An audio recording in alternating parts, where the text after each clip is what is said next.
Welcome back, everybody, to Soulful Conversations. It's Ash Grunwald here, and we're happening again.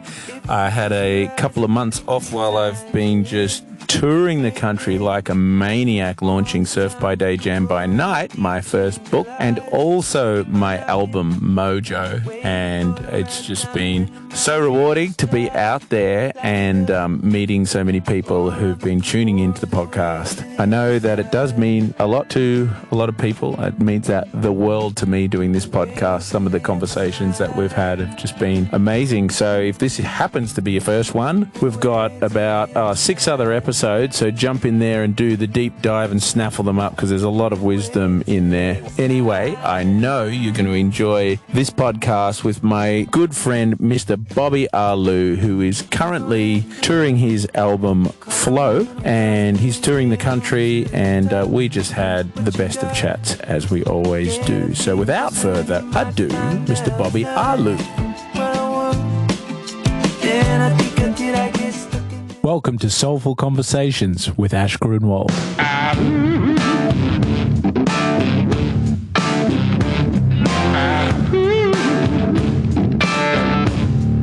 In this podcast, we interview inspiring and amazing people, musicians, surfers, and experts in mindset, creativity, health, well-being, and making the world a better place.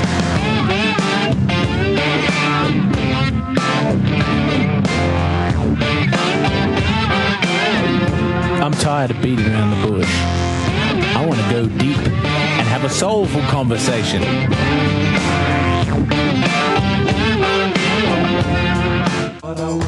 This podcast is brought to you by Earth Bottles. At Earth Bottles, we are on a mission to end single-use plastics, offering a full range of beautiful double-insulated bottles, reusable coffee cups, food and tea canisters, stainless steel straws, bags, and lots of plastic-free eco-goodies. Earth Bottles proudly supports the Breast Cancer Network of Australia, Beyond Blue, Hope for Health, Clean Coast Collective, 15 Trees, Bali Baby House, and the UN Refugee Agency. So head over to www.earthbottles.com.au for a 10% discount using the promo code ASHLOVESME.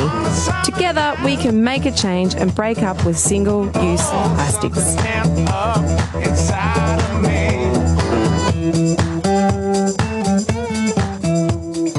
Okay, here we are, Soulful Conversations, Byron Bay edition. We're at the Pass Caravan Park in my motorhome, and I am joined by none other than Mr. Bobby Arlou. How you going, brother? Greetings, Ash. Great to be here. Great to see you, as always. Now, you got a little album coming out in August, I think? Yeah, sometime soon, August or September. You know what it's like. Albums, they always take time, but it's definitely finished and just kind of like tying the bow. Beautiful stuff. Now, we're all formal about this, the way we started this podcast, but really we're not formal at all, people. And we've been friends for a long time, and we just, every time we get together, we have an absolute laugh. And that's one of the things I love about Bobby. One of the many things. He is a funny character.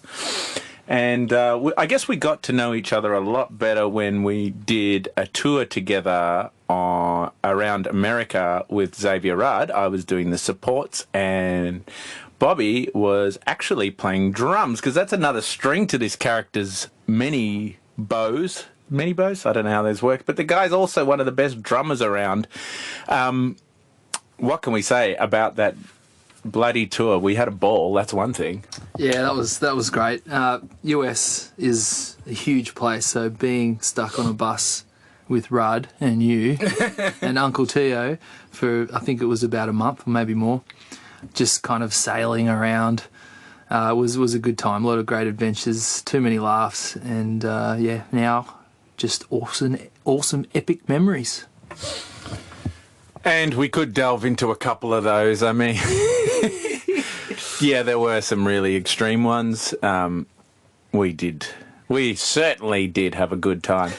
And we might come back to that. But let's go back into history. I mean, as people of the fans of the podcast will know, I'm just about to release a little book, and this is my little sideways way of plugging that, of course.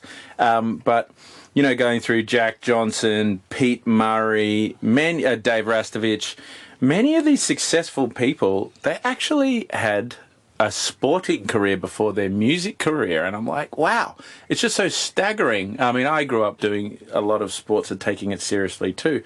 Now, you had an athletic career, Bobbler. Give us the big rundown on that. Yeah, it was.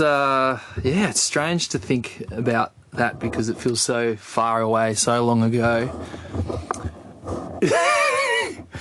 Keep going. Sorry, people. I'm just spinning this microphone around. It's strange to think about, the past and my athletics career because it was so long ago. But at the time, it was everything. It was, I used to train every afternoon after school.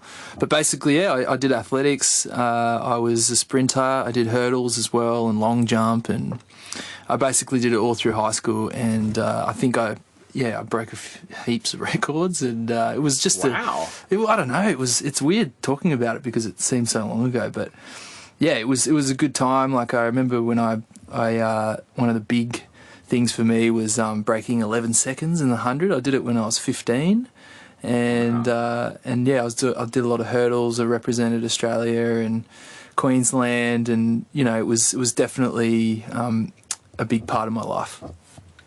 Wow, I didn't know you are a humble dude because I knew you killed it. I didn't know you represented Australia. So what was that in? It was in hurdles. It was in the 110 metre hurdles at I think it was like the Youth Olympics or something like that. It was, like Australia has one of the best athletics programs for juniors. Like there's a lot of opportunity. The hard thing is just like stepping over from junior to senior and professional. I think out of all the people I ran with, I probably knew maybe three that, 3 out of hundreds that basically made it to the Olympics and won medals, So it just is interesting because, like, in general life, you don't bump into many people who represented Australia for this and that. There's a few around. But I just find from interviewing people, there's a lot of musos that no one thinks of music connected to athletics or anything. What do you think?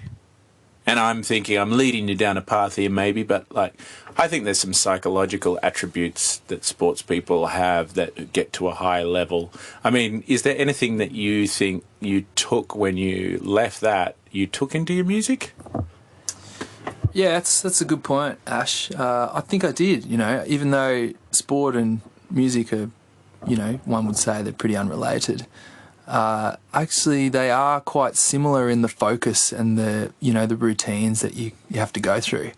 And, for me, I literally stopped doing athletics and started music. It was like the baton change, one stopped in the other. Like I figured, I remember just on an oval, you'd have to run around in circles till you spewed, stacking up against like playing music and probably only spewing from too much alcohol. It was easy for me to decide which one I preferred.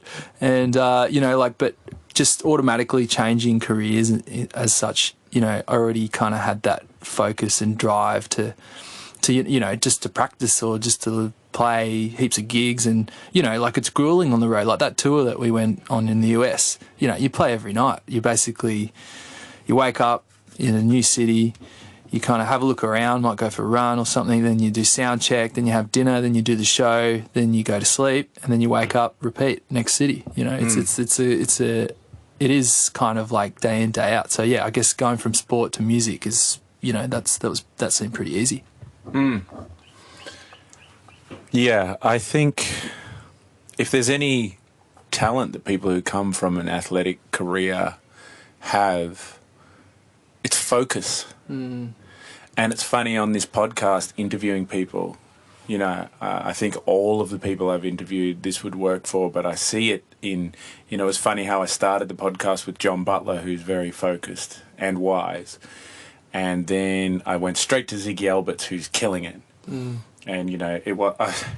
I just did a tour. I just did a gig with Bigsy, his sound guy, and Bigsy we were saying how good it is and how he's killed it, and he was saying it's not that long ago we were setting up for a Sea Shepherd gig in Brunswick Heads at a free, you know, benefit gig, and now he's playing Sydney Mime Music Bowl in, you know. But then when I interviewed him, that focus. I was just blown away by his level of focus at such a young age. It's just interesting when you meet people who are very successful. It seems like there's a little bit of a backstory there. You realise there's some depth, and you know, maybe I'm wondering if the main gift that anyone has in life is focus. Yeah, that's true, isn't it? And yeah, man, Ziggy, what a great human, and John as well. You know, basically. You know, anyone that we probably look up to, you could see that's what they have, that's what they hold. But, you know, I guess for me it's getting harder to not be distracted. And for me, like, focus is just not being distracted, you know. Basically, you know, with our little rectangle machines that live in our pockets, like, you can just be distracted like that. You know, you pick up your phone, you're like, oh, you're on this path, you're on that path. And, yeah, you know, basically, if you can just kind of just solidly focus on one thing and give it all your love and attention, then that'll get the best it can. Yeah, that's really interesting. Last week I did this thing down in Melbourne, a thing for APRA. If people don't know, what's that? Australian Performers Rights Association or something, but it's the songwriters. It's for songwriters. I was giving advice to songwriters and I said a lot of things, but one of the main things was don't watch Netflix and don't... and Netflix is great. Don't watch Netflix and don't scroll. You know, like when you get on your phone, be that kung fu master, be Master Ugoi who can get on social media and do something you want to do without watching what everybody else is doing. Yeah, it's true, you know. And you know, I also was speaking to someone recently about that whole scenario, and you know, I feel like with focus, you know, if you're going to watch Netflix, then just do it, you know, but just kind of be present. Just know that that's your hour off, you know. You don't have to think about anything right now, and all you're going to do is watch, you know, Narcos or something like that. Which was watch great. a Mexican drug lord, you know. Just kind of be in that world for an hour, and then when it's gone, it's kind of like then you shift your focus into being productive or being whatever, you know. I think it's just kind of easy to be distracted, and when you kind of give relaxation your full focus, or you give like work your full focus, it's just kind of like zoning on that thing. That's kind of my battle, and yeah, you know, I really love it when I get it right, when I'm like, boom, I kind of had this, I kept my focus and I was in the game there. Love that. Wow, that's a really worthy aim. I think if I've learnt anything in the last, you know, couple of years, I think that's what it is. It's a subtle thing. And I like how you said that. If you're going to watch Netflix, do it, you know. It's almost like just taking control of your... this sounds like a weird self-help thing, but like taking control of your life and going, right, this is what I'm doing right now. I'm choosing all the things that are in your life, because it's really easy. There's some cool quote, I just can't quite remember it, you know, like you got to make those decisions, or the people around you will make those decisions for you, and you can spend your whole life just floating and kind of doing it, kind of doing all the same things, but you're not actively choosing it. It's like, you know, like you could have the best ship ever, but like if you're not steering it, it's, you know, like actively steering and say, you know what, let's get out a map. Let's go to Bermuda. No, not Bermuda. That's the place you don't want to go. Stay away from that triangle. But, you know, like, this is where we want to go. Let's go to Samoa. Yeah, you're right, man. You're right. And I think the analogy is like, or one of them is like, you're either in the grandstand or you're on the court. You know what I mean? Like, you're either just watching what's going down or you're actually in there and you're determining what's going down, you know? And that is a powerful place, you know? If you, like, everyone, I feel like we all want to be heard. We all have got these things that we want to do, but it's like, all you have to do is do it. What a crazy concept. It's just amazing how hard it is, though. Yeah, and I guess, you know, the word that people give, I think we're talking around something here. I think the word people give to it is mindfulness. It's like, or they say, be here now, or there's a million ways of saying it, but whatever you do, be there. And I don't think there's ever been a harder time to do that and to maintain that focus. And like Ziggy said in his interview with me about those miraculous devices in our pockets, it's a good chance to deal with addiction. And I was just checking out my man, Sadhguru. I love him. He's so hilarious. And I talked to John about him in the first podcast, but they were asking him about gadgets. And he was saying, you know, like, he uses them every day and he loves them, but they never use him. And people blame the miraculous little square thing in your pocket. But the problem is your compulsiveness. Work on your addictions and your being compulsive. And that's what you're saying is, like, make your everything you do intentional. Yeah, totally. You know, and it goes with that, this, you know, really simple things too. Like, you know, I just think, you know, with my partner, and, you know, there's so many times where I'm sort of half on my phone, or I'm half doing this one thing and half doing that and half hanging out with her. And, you know, I find it's just much better if I just choose one of those things. You know, and I'm there and I'm present. You know, I'm just like, hang on a sec. You know, I just kind of need to finish this, and then I'm locked in. I'm focused. I finish it, because when you are focused, you finish things quicker. You know, and then just move on. Like, there's a full stop, and now I'm present with you right now. You know, I just feel like that's just, you know, it's fair to the other person, it's fair to you, and, you know, it gives you a good shot at just kind of enjoying now and enjoying the situation you're in. I saw that guy, Jay Shetty, on the internet, and he had a great theory. I think it was him. He had a great theory. He's like, he was saying something similar, like, there's nothing more important than your ability to focus.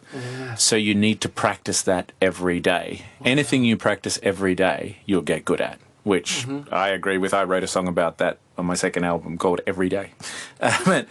Because it can be bitching, it can be anything you practice. You can practice negativity, you can practice making excuses, you can practice eating cream donuts, you can practice drinking. So anything you do every day, you get better at. So he's like, the most important thing in life is to be able to focus, like we're saying. So a deeply spiritual practice is to practice focusing on something you do every day. Well, you talk to your partner every day. So when you're speaking to your partner, concentrate 100%. This is your spiritual practice. Concentrate on what your partner is effing saying and listen to them. And so I suggested that to Danny, my wife. She hasn't started yet. I'm hoping she will.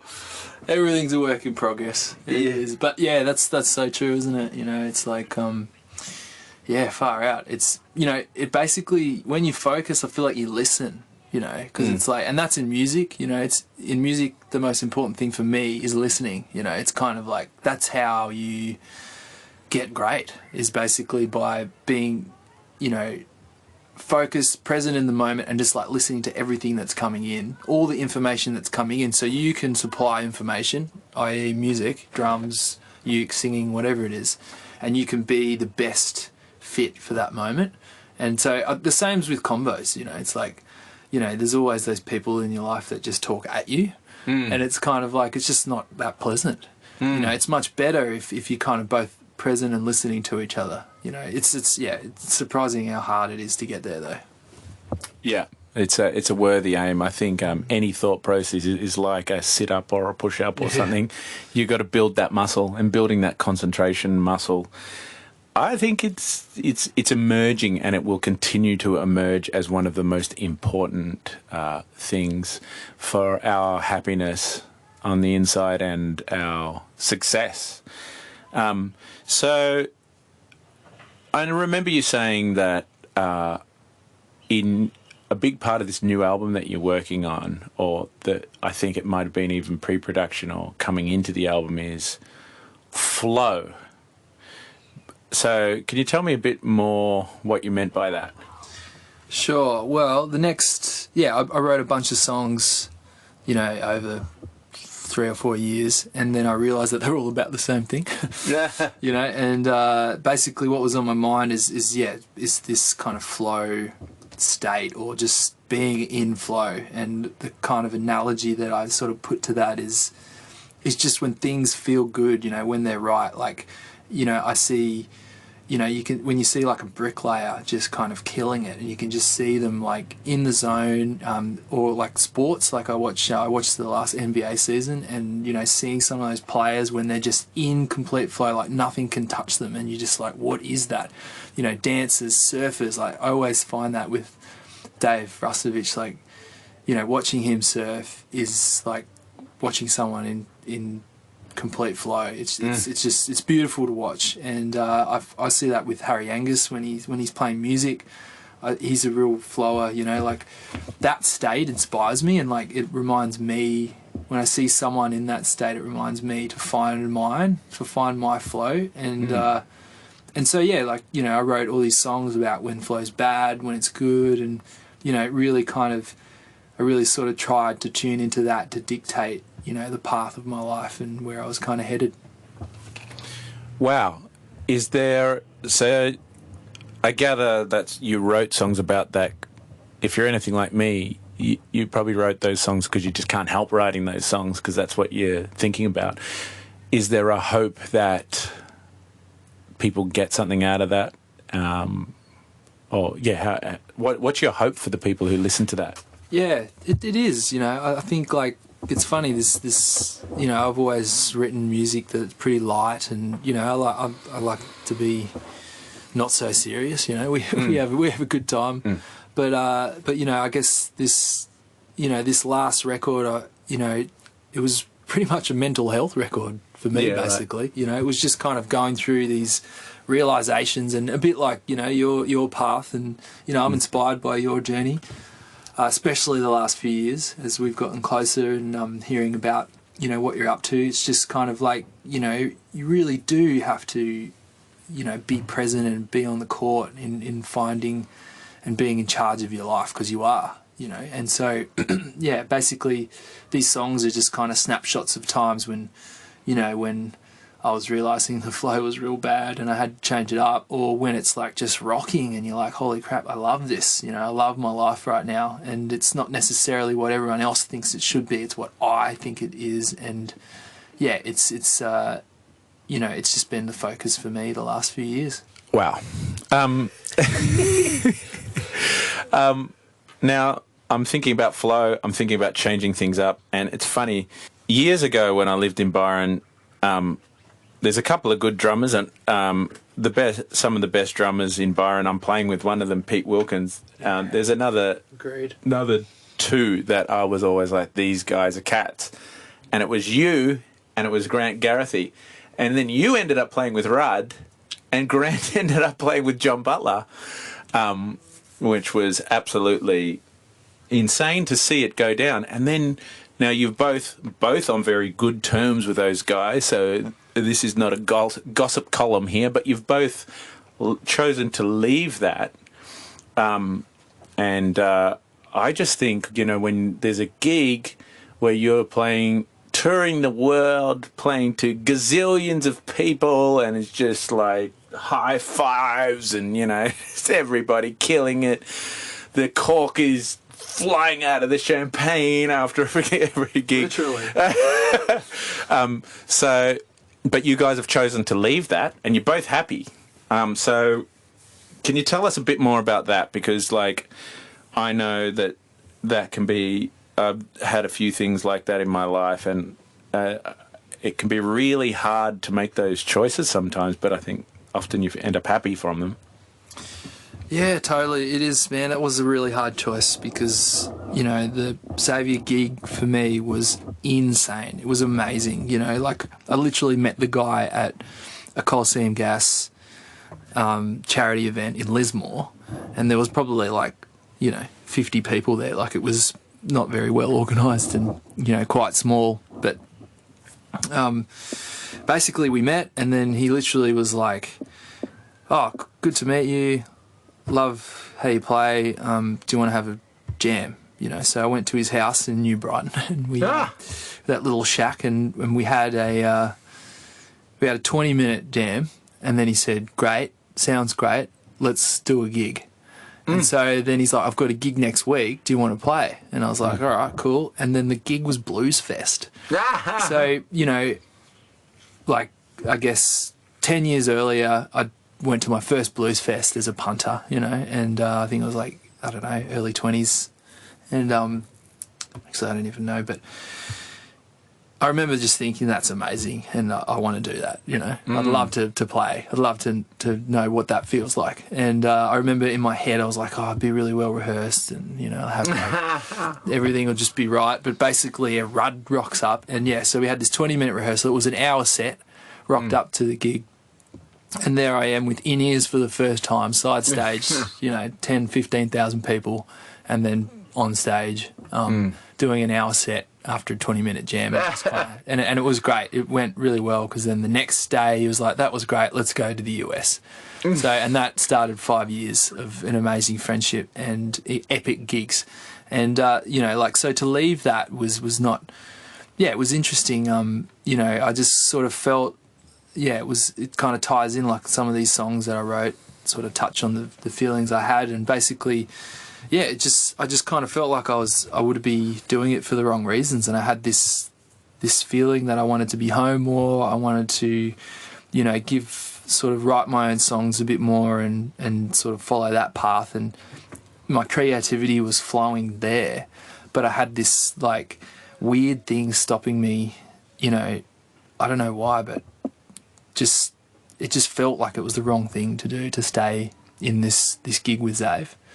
And so, yeah, it just kind of happened. And basically, you know, I decided to leave, and I remember it was a really tough choice. But basically, in order to make that decision, I remember thinking, holy crap, this is going to be tough. So I basically started training. I started like getting fitter and doing daily meditation, because I just really wanted to make sure I was making the right choices for me, not for other people. Wow. And can I interrupt? Yeah. So in the way of mental like you wanted to have your mental training up to scratch to make a good decision, because it was a big decision. So you trained your brain and lifestyle to make a decision. Yeah, I did. I just think like, yeah, I just kind of felt, because I feel so strongly about both the things, you know, like the Xav camp I loved, you know, like I loved this new journey that I was about to embark on, and my dreams, and I just felt like there was a lot distracting me, and I just kind of wanted to be fit and healthy to make, you know, just to make good choices, because, you know, I felt like this was a big choice in my life, and also like it was a great incentive for me to be more healthy, you know, to get fitter and to feel good in my body, and yeah, so basically that happened. I took some time out with my lady, and we kind of, I just made the choice and moved forward, and it was beautiful, you know. It was a great thing. Like, I'm still really close buddies with Xav and his team, and, you know, I've kind of like opened up this new possibility with my own music and my travels and my experiences, and I'm really happy about it. And since then, you've actually supported Xavier, and you've supported John Butler, and you supported Trevor Hall, and what other stuff? Oh, totally. You know, I it's kind of like, I think of it as like your life is kind of like a garden. You know, you've got all these plants, and you know, you're fostering them, you're watering them, you're doing everything you can. And then, like, basically, you know, your life gets to a point that's so full, your garden's so full, you got to pull stuff out, you know, so other things grow. And I sort of was like, I basically just pulled out a massive tree that was really great and I loved. But now with that space, with the space in my life, I just had all these other opportunities that came by. And, last year was an amazing year. Yeah, I supported a lot of amazing artists and sort of built more friendships and had more adventures. And, it's kind of like, it just, for me, last year was more important for me to make my own music to a room of 100 people than it was to play drums for someone else to 20,000. Like the gratification that I had in my heart was much greater, and that just made me feel much better. So I feel like it's a no-brainer to have chosen that. Yeah. So if Bobby can leave that great gig playing drums, you, in your day job, leave now. You're listening to this on the way to work. Leave now. Only joking. But I don't want to be responsible for that. But, it should be. I think it's a good inspiration to a lot of people. I had that with the Triple J gig that I used to do years ago. Yeah, it was right in the middle of the Roots thing. And when the Roots thing was so huge and kind of almost mainstream. And that Triple J Roots show was a big part of that.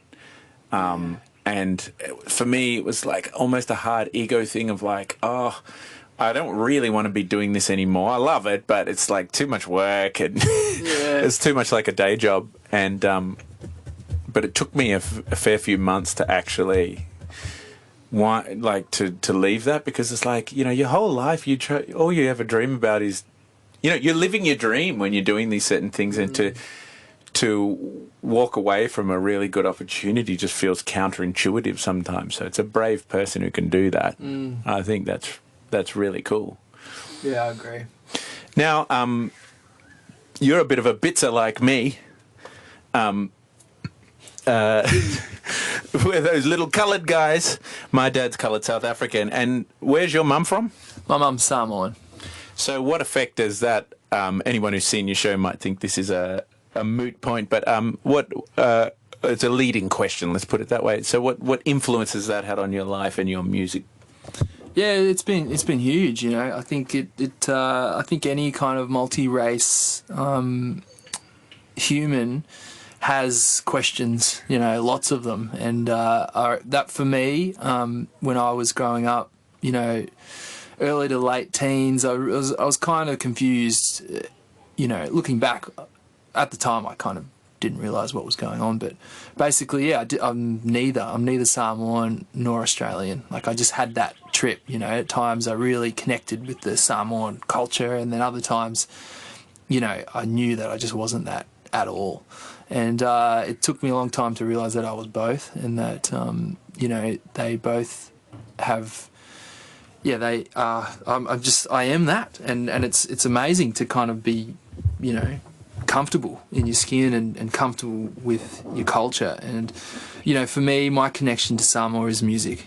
Basically my uncles and my mum taught me how to play, and so that's kind of been my thing. And on my drum kit I have a Samoan drum that basically I use, and there's all of the beats that I play have this kind of Polynesian influence, and I can't really shake it. It's one of those things that it's just me. It's just what I grew up with, and it's my influences. So, I wear that as a badge these days. And there's many other things other than just music that really inspire me about the Samoan culture. I love how involved and how respectful they are of family, and community, and it's quite a beautiful thing that they have, where usually over there your best friend's your cousin or your brother. You're just so involved in each other's everyday activities. So I really enjoy that part of it, and it's something that I try to replicate and try to live in my life, is just kind of being respectful of friends and trying to be there for other people. It's a beautiful thing. But Samoans are really good at that, and there's bits and pieces from their culture I love to kind of take. It's in all of you, Bobbler. That smile. You have the islander, in your music and in your life and the way that you treat people. You have that islander happiness and charisma and joy that you spread. Awesome. Yeah, well, it's, I'm inspired by it. I love it. I think it's great. And yeah, it's, I love how my mum can just she's just so good at being, she's so good at like doing nothing, like she just can sit there and chat. We went to Samoa on a family trip and we went to an auntie's house for breakfast, and basically we had breakfast and then it was a long one because there was a lot of food, and then everyone just had a nap.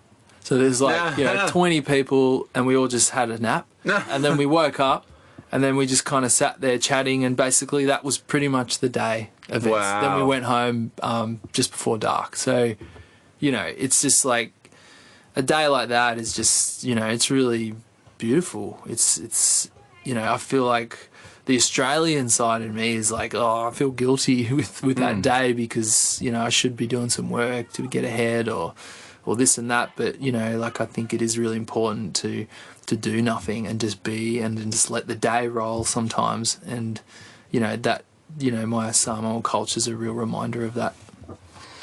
Yeah. I was thinking about that.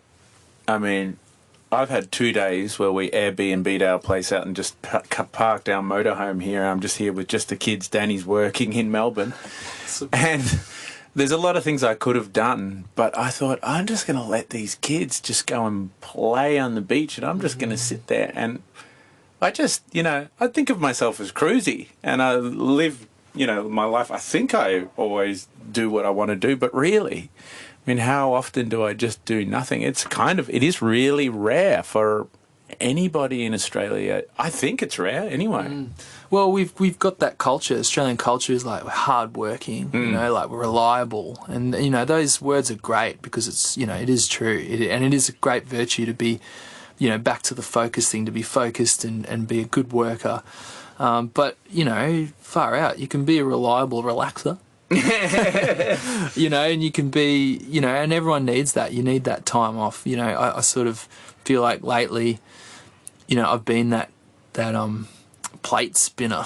The plate spinners, you've got like 5 plates in the air and you're just spinning them all and you're loving it and it's crazy and but imagine if all those plates were down and you're just like sitting down having a joint. Like what a great that's a great day too, but for some reason that's looked upon as bad or as lazy, and I feel like we should take that back, man, because everyone needs those lazy days, and the worst thing you could do is feel guilty.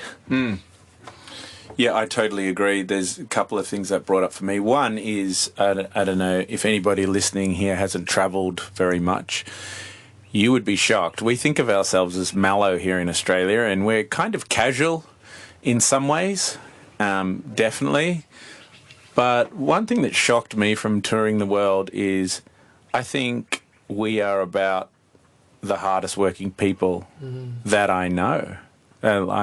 Especially if you compare it to our other Western buddies, now don't anyone get offended out there, but in Canada, in England, in, America, and these are generalizations, but the way I did things or the way other people did things, I was like, wow, in Australia they'd be, they just work so much harder, and we think of ourselves as so laid back. And that was one of the great things about travelling. I think sometimes you realise, let alone Europeans, and then we get to Islanders. But even in Europe, often people aren't slaving we've got in Australia. We've got such a great place and such a great landscape and all of these things, but people have got a lot of debt, and they're getting up and they're working hard, 6 days a week, some people 7, others 5, but people are working long and hard, and that's what we've always done. I think something I've got from this podcast with you is focus is important, but maintain your sovereign right to direct your focus in the way that's important to you, and if it's directing it towards rest and directing it towards chilling out and not doing anything, that's just as important. Yeah, totally agree. It really is. But it's being present, in that. Because how many times, like, I do it all the time, how many times you have, like, a day off and you're just kind of like, I'll just do a few emails here, or, I'll just kind of, I'll just do this, that, and you're sort of half there. So you kind of don't get either. You don't really get to finish anything that you're meant to be working on, and you don't get to relax. It's kind of like double-edged sword a bit. Yeah, man. Well, far out. I think I got that too. That's the best thing about this. Well, you know what? It's an example of it, because we have these kind of conversations all the time. Yep. But they're throwaway. But then we put this microphone on and we do a podcast. Now we're really directed at those words, and now we're taking notice of the words that are coming out of our mouth. It's true, so man. It's an example of the focus that you're talking about. Okay, so like just in wrapping up, I want to ask this question for musicians first, and then for people in general. From your life thus far, for a young whippersnapper out there, or somebody, any musician, are there any like daily practices or recommendations that you would advocate? Learn how to nap. Yeah. Learn how to nap. Yeah, I feel like naps, well, actually I got a bit of a nickname on some of the tours. They call me the Nap King. Yeah. Nap King Cole. And it is, it's basically connected to rest, but basically, a 20-minute nap will set you up for so many amazing things. Like, we talk about that focus. Like, think of the times when you can best perform, whether it's like work, whether it's, anything really, even a party, or like if you just want to be, you want to be your best self. If you're rested, then you're ready to go. And the reason where I got it from was actually in my athletics days. I remember at a competition, Cathy Freeman was there, and she had a race on. She had like a 200-meter race on at like 4, and it was about 20 past 3, and I saw her, and she wasn't going to the warm-up track to warm up. She was finding a place to nap, and she had a 20-minute nap basically before her race. Are you kidding me? No, I'm not kidding you. And then I was like, oh my gosh, I'm going to do that. She's Cathy Freeman. So I started sort of doing that before, and now I can get down. I can do a 7-minute nap. Wow! Like in a band room, if I need to. And a quick tip: if you can't nap, basically to get there, I reckon what you need to do is you need to lie down, and you need to close your eyes, and basically try not to fall asleep. As soon as you try to fall asleep, it's over. So what you do is you close your eyes, and if you can just close your eyes and be still for 5 minutes, then you've rested. You're done. Wow! So basically, if you just start there, then and you just kind of repeat that like over the course of days, weeks, months, whatever, then you'll find that sometimes you just doze off, and then you'll kind of have a bit of a nap. So that's kind of your starter pack. Bobby Arlou nap starter pack. Nap King Cole has laid it down fat. And do you know what? I don't know if it's coincidence, but I just saw a little YouTube clip, and I've sent it to a few people. And they were saying that all of these, I'll put it in the show notes. But all of these athletes, they have 12 hours sleep, which is usually a long sleep and a nap. And Usain Bolt, before one of his main records, he was napping. He got up from his nap half an hour before he went out and did one of those fat world records. Told you. So onto it. Told you.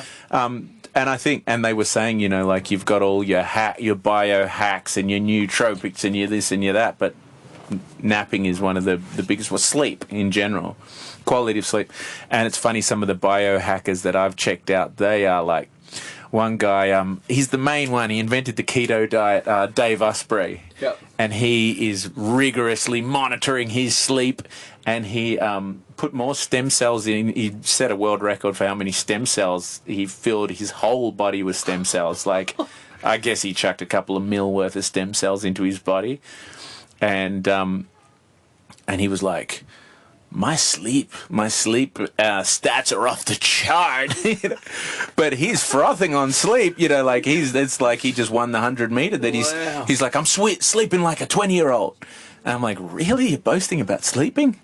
But I guess it's like actually one of the most important things. Well, it's fuel.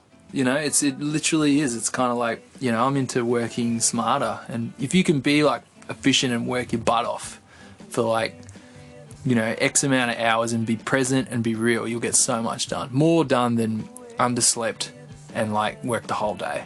That's my theory. We'll see how it goes, but yeah, more bang for your buck, bro. More bang for your buck, bro. I love that. And so I think that is a great little that's a great life hack as well as a muso hack. But do you have any other life hacks for the peeps listening to this right now? Oh man, I'm on the spot. There's been so many. There always is when I talk to you. You're great. Well, the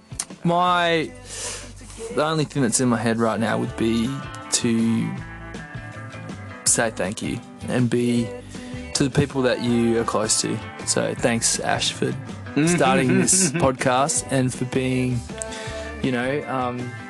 keeping yourself in check, and for starting this, because it's a wealth of wonderful information and it's been a great time to chat to you. And so, yeah, if you can kind of thank the people that you love and that you are close to, then, it could go a long way. That's brilliant. Don't make me cry now, bubble up. Well, that's really great. Well, thanks a lot for being on the show, brother. You.